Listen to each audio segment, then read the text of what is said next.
ஆபீஸுக்குலாம் வந்து back print இல்லாம கேட்டிருந்தீங்க. பண்ணி குடுங்க. இத மாரி பண்ணி குடுங்க. பேக் பிரிண்ட் இல்லாமன்னு சொன்னீங்க. அதே மாரியே உங்க விருப்பத்துக்கு தகுந்த மாரி நம்மகிட்ட சூப்பரா வந்துக்குது. எதிர்க்க டபுள் பாக்கெட்டு பேக் பிரிண்ட் இல்லாம ஒரு 8 கலர் வந்திருக்குது. சூப்பரா இருக்கு பாருங்க. எம்எல்லேருந்து எக்ஸ்எல் வரைக்கும் இருக்குது. பாருங்க கலெக்ஷன்லாம் பக்காவா இருக்குது. வெறும் 350 தான் நம்ம 350 கடையில. பாருங்க சூப்பரா இருக்கு பாருங்க. மிஸ் பண்ணி இதெல்லாம் தீபாவளி பர்ச்சேஸ் தான். நிறைய பேர் கேட்டிருந்தீங்க. பேகிலையும் இதெல்லாம் எவ்வளோ வெரைட்டி இருக்கு பாருங்க. சூப்பரா இருக்கு பாருங்க. கலர்லாம் வேற வேற மாத்தி வேற மாதிரி கடைய தீபாவளி கடல் மாதிரி இருக்குது நண்பா. ஒரு சூப்பரா இருக்குது.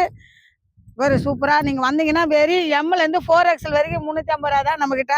பேண்ட்லாம் வந்து 599 மட்டும்தான். ஆண்களுக்குனாலே பர்ச்சேஸ் பண்ணக்கூடிய ஒரே கடை பார்த்தீங்கன்னா நம்ம 350 தான். கடை அல்ல கடல் வந்துருங்க. 350 மட்டும்தான். இதெல்லாம் தீபாவளிக்கோட கலெக்ஷன் நண்பா. தீபாவளி வரைக்கும் வெயிட் பண்ண வேணாம். நேராக வந்தீங்கன்னா வெறும் 350 பர்ச்சேஸ் பண்ணி போயின்னே இருக்கலாம். பாருங்க ஆயா பேஜை ஃபாலோ பண்ணுங்க. ஆயாவுக்கு சப்போர்ட் பண்ணுங்க. நம்ம கடையில் ஒரு சட்டை 350, ஒரு பேண்ட்டு 599 மட்டும்தான்.